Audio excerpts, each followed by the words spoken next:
Hello বন্ধুরা, আজকের আমি আপনাদের দেখাবো ফুলকো কষা কীভাবে অল্প সময় এবং কম মশলায় ফুলকো কষা হয়।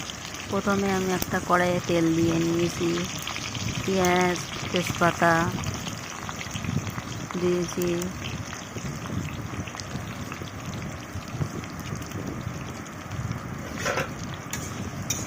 দিয়ে এটাকে একটু নেড়ে চেড়ে নিলাম। পেঁয়াজটা লাল হয়ে এসেছে। এবার আমি এটার মধ্যে দিয়েছি আদা রসুন বাটা,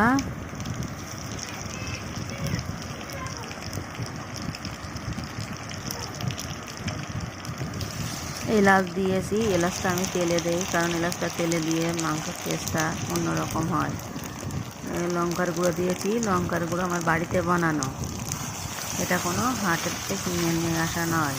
এবং হলুদের গুঁড়ো, জিরে, সমস্ত মশলা দিয়ে দিয়েছি, দিয়ে স্বাদ মতো লবণ দিয়ে দিলাম। তারপরে এটাকে নাড়াচাড়া করে মশলাটা ভালো করে লাল হয়ে এসেছে দেখুন। এবার আমি এটার ভিতরে ফুলকো ঢেলে দেব। ফুলকোটা আমি কিন্তু আগে থেকে সেদ্ধ করে নিয়েছি,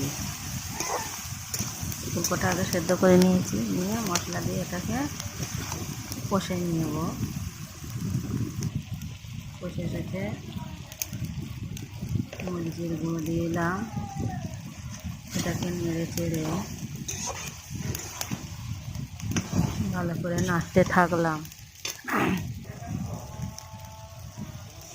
অল্প কিছু পরিমাণে জল দিয়ে দিলাম।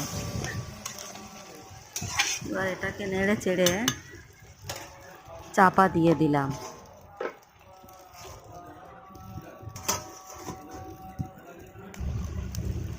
কিছু সময় পরে আলগা করে দেখি, দেখুন কত সুন্দর হয়েছে। ফুলকোটাও নরম হয়ে এসেছে কম মশলায়।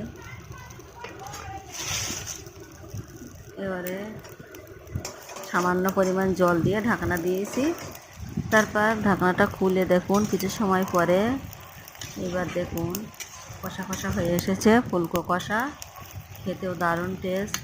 আপনারা এইভাবে একদিন করে দেখবেন, খুব দারুণ লাগবে খেতে। এই দেখুন কত সুন্দর হয়েছে। আমি কিন্তু কালারটা অত ভালোবাসি না, স্বাদটাই আমার কাছে আসল। আমি কোনো বাইরের লঙ্কার গুঁড়ো ব্যবহার